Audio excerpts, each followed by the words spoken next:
मेरी माँ बहुत कोशिशों के बाद मेरी शादी के लिए तैयार हुई थी। मेरी शादी घर से ही हो रही थी।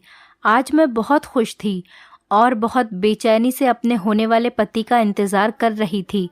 हम दोनों हमेशा के लिए एक होने वाले थे। इस दिन का मुझे बहुत बेचैनी से इंतज़ार था और वो दिन आ गया था। लेकिन मेरी माँ पता नहीं कहाँ चली गई थी। मैं दुल्हन की तरह तैयार बैठी थी। मेरी शादी में मेरी तरफ से सिर्फ मेरी माँ ही थी। हमारा और कोई रिश्तेदार नहीं था। काफ़ी समय इंतज़ार करने के बाद मैंने अपने पति राजेश को फ़ोन किया, लेकिन उसका फ़ोन नहीं लग रहा था। मैंने माँ को फ़ोन किया और उनसे पूछा कि तुम कहाँ हो और अब तक क्यों नहीं आई। माँ ने घबराई हुई आवाज़ में कहा कि मैं आ रही हूँ, तुम अपना ख्याल रखना। घर पे कोई भी आए तो तुम दरवाज़ा मत खोलना। मैंने माँ से पूछा कि माँ, ऐसा क्या हुआ? राजेश तो आने ही वाला होगा। माँ ने कहा कि राजेश आए तब भी तुम दरवाज़ा नहीं खोलोगी। मैंने माँ से पूछा कि क्यों, मैं राजेश के लिए दरवाज़ा क्यों नहीं खोलूं? माँ ने कहा, जैसा मैं कहती हूँ वैसा ही करो। ये कहकर फ़ोन काट दिया। 10 मिनट बाद किसी ने दरवाज़ा खटखटाया। मैंने पूछा कौन है, तो माँ ने कहा कि मैं हूँ और जल्दी से दरवाज़ा खोलो। मैंने दरवाज़ा खोला तो माँ बहुत घबराई हुई थी। उन्होंने मुझसे कहा कि जल्दी से अपना सामान पैक करो, यहाँ से अभी इसी समय निकलना होगा। मैंने कहा, माँ ये क्या कह रही हो तुम? आज तो मेरी शादी है और बारात आने वाली ही होगी, हम यहाँ से नहीं जा सकते। माँ ने कहा, जैसा मैं कहती हूँ वैसा ही करो, मैं रास्ते में तुम्हें सब कुछ बता दूंगी। मैं वहीं खड़ी माँ को देखती रही। माँ ने एक बैग में अपने कपड़े रखे और कुछ कपड़े मेरे भी रख दिए। इतने में किसी ने दरवाज़ा खटखटाया। माँ बहुत घबरा गई और मुझसे बोली, मैंने तुमसे कहा था ना कि जल्दी करो, लेकिन तुम मेरी बात सुनती नहीं हो। अब यहाँ पर बुत बनी क्यों खड़ी हो? चलो जल्दी यहाँ से निकलना है, वरना हमें पुलिस पकड़कर ले जाएगी। मैंने माँ से पूछा कि हमें पुलिस क्यों पकड़ेगी? माँ ने कहा, तुम्हारे होने वाले पति को हमारी सारी सच्चाई पता चल गई है। उसने पुलिस को सब कुछ सच सच बता दिया और अब वो पुलिस के साथ हमें यहाँ पकड़ने आ रहा है। मैंने माँ को शक की नज़र से देखा और उनसे कहने लगी कि मैं कैसे मान लूँ कि तुम सच कह रही हो? तुम तो पहले ही इस शादी से राज़ी नहीं थी, तो हो सकता है तुम मुझसे झूठ बोल रही हो ताकि हमारी शादी न हो सके। माँ ने कहा, मैं तुम्हारी होने वाली ससुराल गई थी। जैसे ही मैं वहाँ गेट पर पहुँची, तुम्हारा होने वाला पति पुलिस से बात कर रहा था। वो कह रहा था कि काजल ने मुझे धोखा दिया है। मैंने छुपकर उसकी सारी बात सुन ली, इसीलिए मैं उनकी बात सुनकर जल्दी से घर वापस आई और तुमसे भी कह रही हूँ कि यहाँ से चलो, वरना हम पकड़े जाएंगे। उस समय मेरी कुछ समझ में नहीं आ रहा था कि मुझे क्या करना चाहिए। पता नहीं माँ सच बोल रही थी या फिर झूठ। दरवाज़ा खोलकर भी तो नहीं देख सकती थी कि वहाँ पुलिस ही आई है या फिर कोई और आया है। और अगर माँ सच कह रही होती तो दरवाजे पर पुलिस ही होती, तो वो हमें गिरफ्तार करके ले जाती। माँ ने मेरा हाथ पकड़ा और मुझे खींचती हुई ले गई। हम पीछे के दरवाजे से निकल गए। माँ मुझसे कह रही थी कि जल्दी भागो, हमें यहाँ से निकलना है। भागते भागते हम रोड पर पहुँच गए। माँ ने एक टैक्सी पकड़ी। हम टैक्सी में बैठे। माँ ने उसे बस स्टेशन जाने को कहा। टैक्सी में बैठते ही मुझे राजेश का ख्याल आया कि वो बेचारा तो मुझसे बहुत मोहब्बत करता था। भला वो मुझे कैसे पुलिस के हवाले कर सकता है? मैंने माँ से कहा कि तुम मुझे वहाँ से क्यों लेकर आ गई? हो सकता है दरवाजे पर राजेश ही हो और वो मुझे लेने आया हो। माँ ने कहा, तुम बिल्कुल पागल हो चुकी हो। दरवाजे पर राजेश के साथ पुलिस ही थी और वो हमें गिरफ्तार करने आई थी। अगर हम वहाँ पर रुक जाते तो पुलिस हमें गिरफ्तार करके ले गई होती और हम जेल में होते। मैंने माँ से पूछा, राजेश को हमारी सच्चाई कैसे पता चली? हमारा सच तो हम दोनों के अलावा यहाँ कोई और नहीं जानता। माँ ने कहा, मुझे नहीं पता, हो सकता है किसी ने बता दिया हो। इतने में मेरे नंबर पर राजेश की कॉल आने लगी। मैं उसका फ़ोन उठाना चाहती थी, लेकिन माँ ने मेरे हाथ से मेरा फ़ोन छीन लिया और दूर फेंक दिया। माँ ने कहा, तुम ये क्या कर रही हो? तुम अब उससे बात नहीं करोगी। अगर तुमने उससे फ़ोन पर बात की तो उसे पता चल जाएगा कि हम कहाँ पर हैं। मैं बहुत सदमे में थी। राजेश मुझे बहुत पसंद था और मैं उससे मोहब्बत भी करने लगी थी। मैंने सोच लिया था कि शादी के बाद सारे गलत काम छोड़ दूंगी और राजेश को सब कुछ सच सच बताकर अपनी नई जिंदगी की शुरुआत करूंगी। लेकिन मुझे क्या पता था कि मेरे सच बताने से पहले ही उसे कोई और सच बता देगा। काश मुझे पहले पता चल जाता तो मैं कुछ कर लेती। मेरे सर पर तो जैसे आसमान टूट पड़ा था। आज मेरी शादी थी, मैं कितनी खुश थी, लेकिन ये सब क्या हो गया। मैंने सोचा भी नहीं था कि मेरी मोहब्बत मेरे हाथ से यूं निकल जाएगी। मैं अब कहीं की नहीं रही थी। मैं अपनी सोचों में गुम थी कि टैक्सी वाले ने टैक्सी रोकी। अभी बस के आने में कुछ समय था। हम वहीं बैठकर बस का इंतज़ार करने लगे। मैं सोच रही थी कि पता नहीं भगवान ने मेरी किस्मत में क्या लिखा है। जिंदगी में पहली बार खुशियों ने दस्तक दी थी, लेकिन शायद खुशी मेरे नसीब में ही नहीं थी। मैं वहीं बैठे बैठे अपने अतीत में गुम हो गई। वही अतीत जिसकी वजह से आज मुझे भागना पड़ रहा है और बेगुनाह होते हुए भी मुझे अपना मुंह छुपाना पड़ रहा था। मेरी एक ऐसे घर में आँख खुली थी जहां गरीबी के अलावा और कुछ नहीं था। मेरे माँ बाप भीख मांगकर अपना गुजारा करते थे। मेरा खानदान भिखारियों का खानदान कहलाता था। लेकिन मैं बचपन से ही बहुत ज़्यादा खूबसूरत थी। मेरी बड़ी बड़ी आंखें और लंबे घुंघरालू बाल थे। मैं कहीं से भी भिखारन नहीं लगती थी। ऐसा लगता था जैसे भगवान ने मुझे बहुत फुर्सत से बनाया है। लगता ही नहीं था कि मैं भीख मांगने वालों के घर पैदा हुई हूँ। मैं तो किसी महल की शहजादी लगती थी। जो भी मुझे देखता था वो यही कहता कि कितनी खूबसूरत बच्ची है, और नसीब तो देखो, अब इसे भी भीख मांगनी पड़ेगी। अगर किसी अमीर घर में पैदा हुई होती तो इसके घर वाले तो इसे ज़मीन पर पैर भी नहीं रखने देते, मगर मेरे तो ख़ानदान में सब लोग भीख मांगकर ही अपना गुजारा करते थे।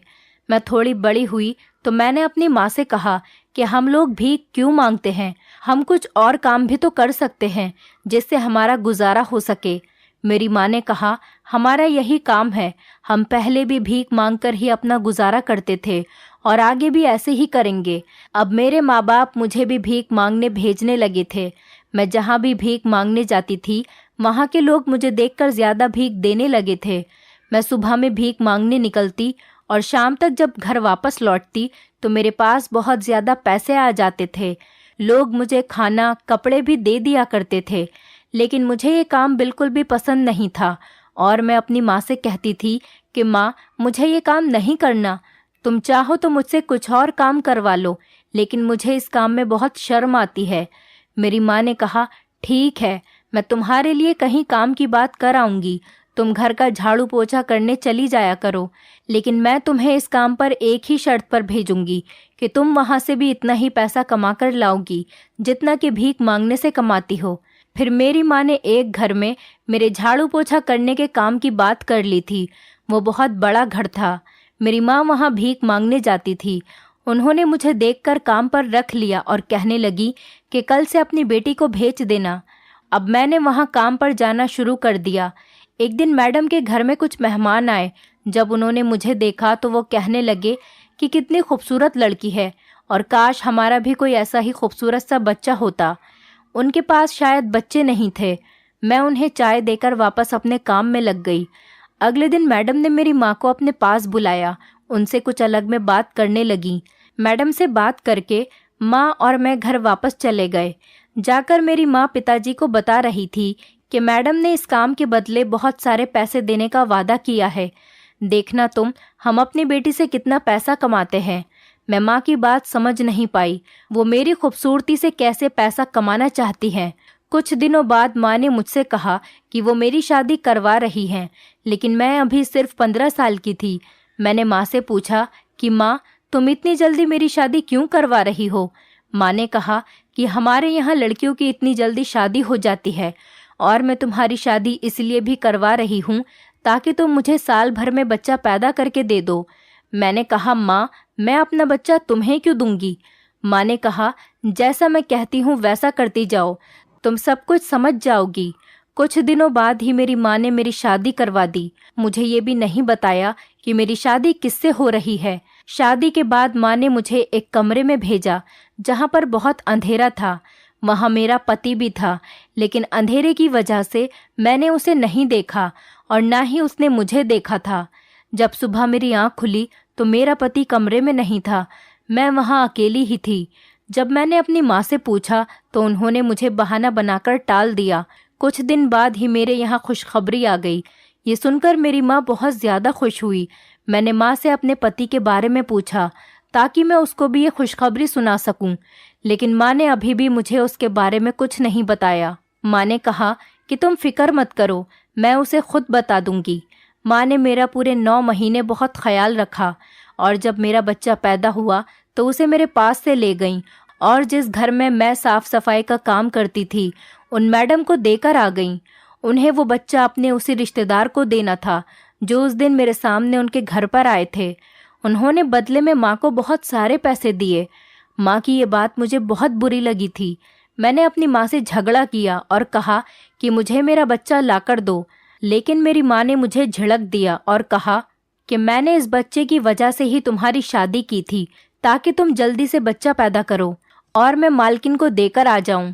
मालकिन ने मुझे इस बच्चे के बदले बहुत ज़्यादा पैसे दिए हैं और तुम्हें तो खुश होना चाहिए। तुम्हारा बच्चा एक बड़े घर में पलेगा, वो लोग उसे बहुत अच्छे से रखेंगे। मैंने माँ से कुछ नहीं कहा क्योंकि मैं तो उसके बाप को भी नहीं जानती थी कि वो कौन है और कहाँ पर रहता है। इस बात को कुछ दिन ही गुजरे थे।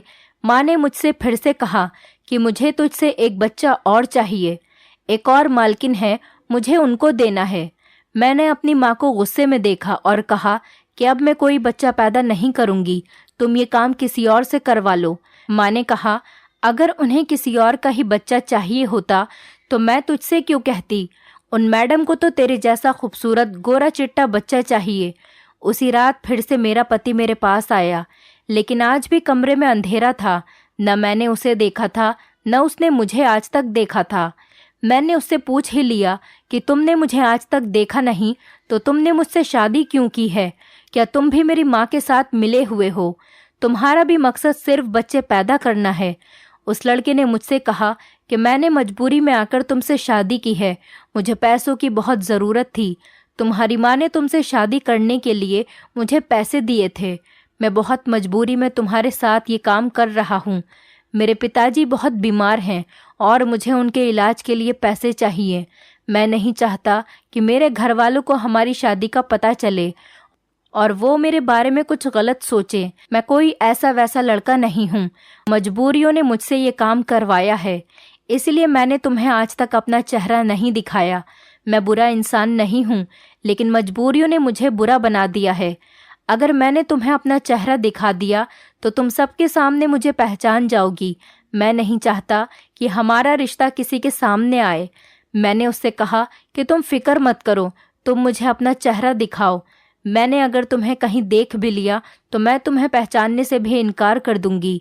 लेकिन उस लड़के ने मेरी बात नहीं मानी और वो वहाँ से चला गया और मैं फिर से प्रेग्नेंट हो गई। मैंने एक बेटे को जन्म दिया। माँ ने फिर उस बच्चे को उठाकर किसी बंगले वाली मैडम को दे दिया था और बहुत सारे पैसे लेकर आ गई। माँ का लालच तो पूरा होने का नाम ही नहीं ले रहा था। माँ मुझसे बच्चा पैदा करवाती और कुछ दिनों बाद में मुझसे कहने लगती कि उन्हें एक और बच्चा चाहिए। अब तो ये सिलसिला चलता ही जा रहा था। इस बार जब मैंने बच्चे को जन्म दिया तो मैंने उसका चेहरा देख लिया। वो बच्चा बहुत ज़्यादा खूबसूरत था। शायद वो अपने बाप पर गया हो, क्योंकि हर बार बच्चा मुझ पर ही जाए ऐसा भी तो मुमकिन नहीं था। बच्चा तो माँ और बाप दोनों में से किसी पर भी जा सकता है। इस बार मैंने सोचा था कि जब मेरा पति मेरे पास आएगा तो मैं उससे कहूँगी कि हम लोग यहाँ से भागकर कहीं और चलते हैं और अपनी अलग दुनिया बसाते हैं। मुझे भी अपने पति से मोहब्बत होने लगी थी। अब मैं चाहती थी कि मैं अपने पति के साथ ज़िंदगी गुजारूं। कुछ दिनों बाद माँ मेरे पास आई और मुझसे कहने लगी कि तूने अपने पति से क्या कहा था? वो तुझे छोड़कर चला गया है। ये सुनकर मेरे पैरों तले से ज़मीन निकल गई थी। मैं सोच भी नहीं सकती थी कि मेरे साथ इतना बुरा हो सकता था। मैं सदमे में चली गई और मेरी माँ ने ये बच्चा उठाकर भी किसी बंगले वाली मैडम को दे दिया। अब हमारे घर में बहुत सारे पैसे आ गए थे और किसी चीज़ की कमी नहीं थी। इस बार मैंने सोच लिया था मैं अब कोई बच्चा पैदा करके माँ को नहीं दूंगी। माँ ने जब मुझसे कहा कि मैं दूसरी शादी कर लूँ तो मैं अपनी माँ के चेहरे को देखती रही। मैंने माँ से कहा कि माँ, तुम्हें शर्म नहीं आती? तुम पैसों के लालच में इतनी गिर गई कि अपनी बेटी के बारे में भी नहीं सोच रही। मैं अब तुम्हारी कोई बात नहीं मानूंगी। माँ मुझसे गुस्से में बोली, अगर मेरी बात नहीं मानोगी तो कहाँ जाओगी? तेरा पति तो तुझे छोड़कर जा चुका है। तू तो उसको जानती भी नहीं है और तूने उसे देखा भी नहीं है। कहाँ ढूंढेगी उसे? अपनी जिंदगी किसके सहारे जिएगी? मैंने बचपन से अब तक तुझ पर इतना खर्च किया, तुझे रानी बनाकर रखा, और तू मेरी बात मानने से मना कर रही है। तू मेरी बात नहीं मानेगी तो इस घर में भी नहीं रहेगी। बाहर जाकर देख, तुझे पता चल जाएगा कि दुनिया कितनी जालिम है। अकेली औरत देखकर नोच नोच कर खा जाती है। माँ की इन बातों का मेरे पास कोई जवाब नहीं था। आखिर मैं जाती तो कहाँ जाती और किसके सहारे से? मैंने तो आज तक अकेले बाहर कदम भी नहीं रखा था। मजबूरन इस बार भी मुझे माँ की बात माननी पड़ी। माँ ने मेरी फिर से एक लड़के से शादी करवा दी, जो कि बहुत खूबसूरत था, लेकिन वो लड़का ड्रग्स लेता था और पता नहीं कौन कौन से नशे करता था। नशे की हालत में ही मेरे पास आता था। जब मैं अपनी माँ से ये बात कहती तो माँ मुझसे साफ कह देती कि तुझे क्या करना है, तू सिर्फ बच्चे पैदा करने पर ध्यान दे। तुझे उसकी असली बीवी बनने की ज़रूरत नहीं है। जो जैसा है उसे वैसे ही रहने दे। तूने उसे सुधारने का ठेका नहीं ले रखा है। मैं तो अपने पति से भी कुछ कह नहीं सकती थी, क्योंकि वो जब भी मेरे पास आता था तो नशे में होता था। मेरी माँ उसे नशे के लिए पैसे देती और वो उनकी सारी बातें मानता जाता। उसे ना मुझसे और ना ही अपनी औलाद से कोई मतलब था। उसे नहीं पता था कि उसका बच्चा कहाँ है। अब मुझे ये काम करते करते सालों हो गए थे। 15 साल की उम्र से ये काम मेरी माँ मुझसे करवा रही थी, लेकिन मेरी माँ का लालच खत्म हो ही नहीं रहा था। अब तो मैं बीमार रहने लगी थी और डॉक्टर ने भी मुझे बच्चा पैदा करने से मना कर दिया था। डॉक्टर ने मुझे साफ साफ कहा था कि अगर मैं बच्चा पैदा करूंगी तो मैं मर भी सकती हूँ, क्योंकि अभी मेरी उम्र भी कम थी। मैं सिर्फ 25 साल की उम्र में ही बहुत बच्चे पैदा कर चुकी थी। इसीलिए डॉक्टर ने मुझसे कहा था कि अब मैं कुछ साल तक बच्चे पैदा ना करूं और अपना पूरा ख्याल रखूं। अगर मैंने ऐसा नहीं किया तो मेरी जान भी जा सकती है। मैं घर वापस आई और मैं सोच रही थी कि अपने पति को डिवोर्स दे दूंगी और मैं यहाँ से कहीं दूर चली जाऊंगी, क्योंकि वैसे भी तो वो सिर्फ मेरे नाम का पति था। उसे तो सिर्फ अपने नशे से मतलब था। अभी मेरी तबीयत ठीक नहीं हुई थी। इसी बीच मेरे पास खबर आई कि मेरे पति का एक्सीडेंट हो गया है, जिसमें उसकी जान चली गई। वो बहुत ज़्यादा नशे में था, किसी गाड़ी से टकराया और मौके पर ही उसकी मौत हो गई। अब मैं इतनी सी उम्र में विधवा हो गई थी। मैं जानती थी कि अभी मेरी माँ का लालच ख़त्म नहीं होगा। वो मेरी फिर से किसी के साथ शादी करा देंगी और मुझे इसी काम पर लगा देंगी। मैंने अपनी माँ से कहा, माँ, मैंने तुम्हें इतना पैसा कमा कर दिया है, क्या तुम मेरी एक छोटी सी बात नहीं मान सकती? मैं बाहर घूमना फिरना चाहती हूँ, दुनिया को देखना चाहती हूँ।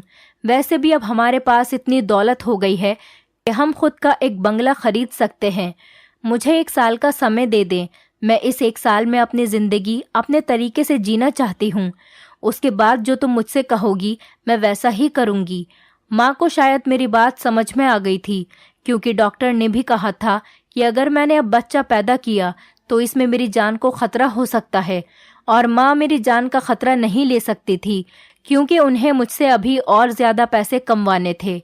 इसीलिए माँ ने कहा कि ठीक है, लेकिन मैं भी तुम्हारे साथ जाऊंगी और वापस आने के बाद तुम वैसा ही करोगी जैसा मैं तुमसे करने को कहूँगी। उसके बाद हम दूसरे शहर में रहने के लिए आ गए। मुझे यहाँ पर आकर बहुत अच्छा लग रहा था। मैं अपनी पिछली ज़िंदगी भूल रही थी। मुझे तो पता ही नहीं था कि ज़िंदगी ऐसे भी जी जाती है। लोग अपनी ज़िंदगी से इतना भी खुश हो सकते हैं। आज मुझे ऐसा लगा था कि मेरा दूसरा जन्म हुआ है।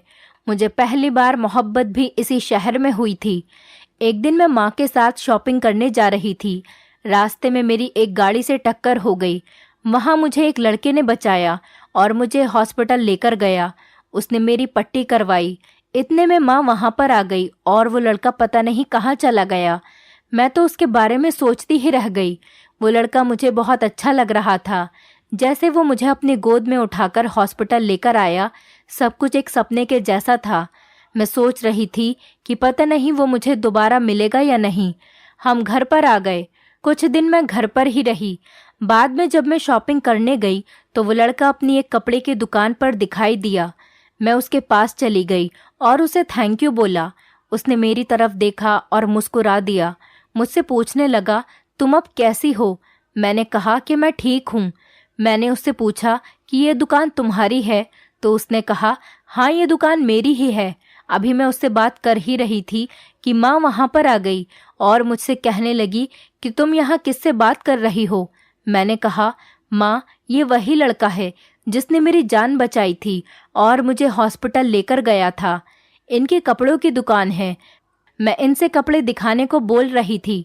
माँ ने कहा, क्या तुम्हें कोई सूट पसंद आया? मैंने कहा, हाँ माँ, मुझे ये सूट बहुत पसंद आया है। माँ ने मुझे वो सूट दिलवाया और हम घर पर वापस आ गए। उस लड़के का नाम राजेश था। मैं घर आने के बाद भी राजेश के बारे में ही सोच रही थी। शायद मुझे राजेश से मोहब्बत हो गई थी, लेकिन मैं ये जानना चाहती थी कि वो भी मुझसे मोहब्बत करता है या नहीं। एक दिन राजेश ने मुझे कॉल की और मिलने के लिए बुलाया। मैं माँ को बिना बताए राजेश से मिलने के लिए चली गई। अब मैं अक्सर राजेश से मिलने जाती और उससे फ़ोन पर भी बात करती थी, लेकिन माँ को इन सब के बारे में कुछ नहीं पता था। राजेश एक बहुत अच्छा लड़का था। उसकी कपड़े की दुकान थी। वो इसी शहर में अपने माँ बाप के साथ रहता था। राजेश ने मुझसे शादी के लिए कहा और मैंने उससे हाँ कर दी। जब माँ को ये बात पता चली तो वो मुझसे बहुत नाराज़ हुई और कहने लगी कि तुम आज के बाद राजेश से बात नहीं करोगी। मैंने ये सब कुछ राजेश को बताया। राजेश ने कहा कि तुम फिक्र मत करो, मैं तुम्हारी माँ से खुद बात कर लूँगा। राजेश ने जब माँ से बात करी तो वो हमारी शादी के लिए मान गई। मुझे ये देखकर बहुत हैरत हुई कि माँ इतनी जल्दी राजेश की बात कैसे मान गई। वो तो मुझसे कुछ और ही काम करवाना चाहती थी। अगले दिन राजेश हमारी शादी की बात करने हमारे घर पर आया। उसने कहा कि हम 1 हफ्ते बाद ही शादी कर लेते हैं। माँ ने अफसोस के साथ कहा कि ठीक है, जैसे तुम्हारी मर्जी। मैं बहुत खुश थी कि मेरी शादी राजेश से हो रही है। मैंने अपनी शादी की सारी शॉपिंग राजेश के साथ ही की थी।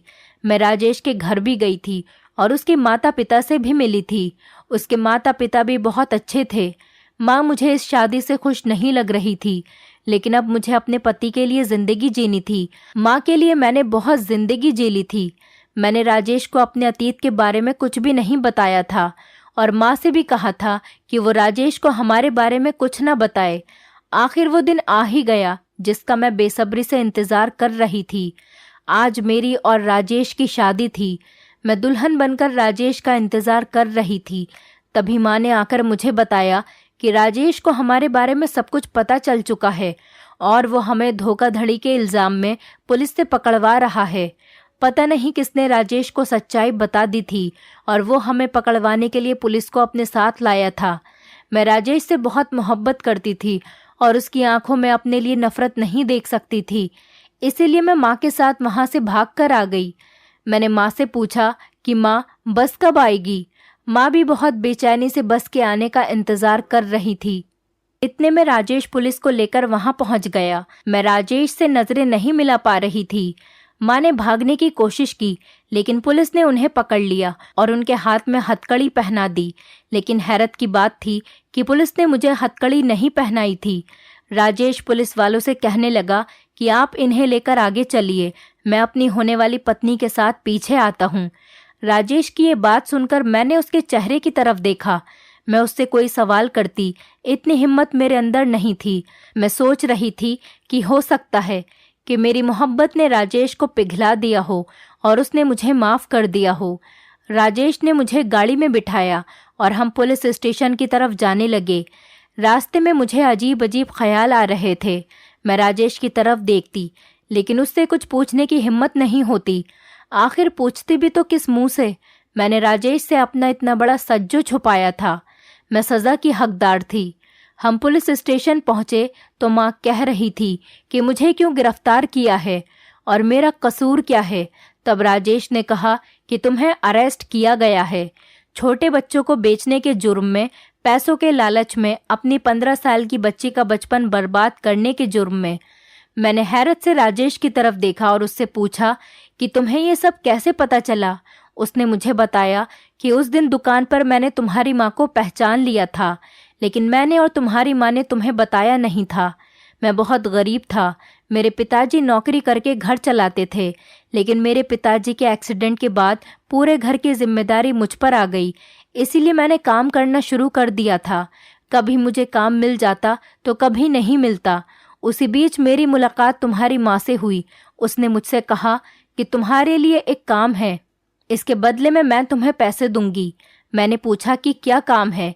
तब उसने मुझे बताया कि तुम्हें मेरी बेटी से शादी करनी है और उसे प्रेग्नेंट करना है, लेकिन उस बच्चे पर और मेरी बेटी पर तुम्हारा कोई हक नहीं होगा। इसके बदले में मैं तुम्हें पैसे दूंगी। पहले तो मैंने इस काम से मना कर दिया, लेकिन फिर मैंने अपने घर के हालात को देखकर मजबूरन उनकी बात मुझे माननी पड़ी। फिर मेरी तुमसे शादी हो गई।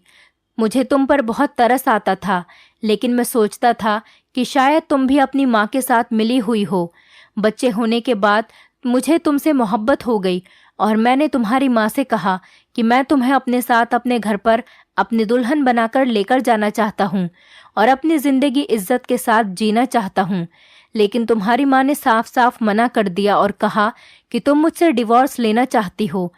तुम्हारी माँ ने कहा कि तुम मेरे साथ नहीं रहना चाहती हो, तो मैंने डिवोर्स पेपर पर साइन कर दिए, क्योंकि मैं तुम्हें ज़बरदस्ती अपने साथ नहीं रखना चाहता था।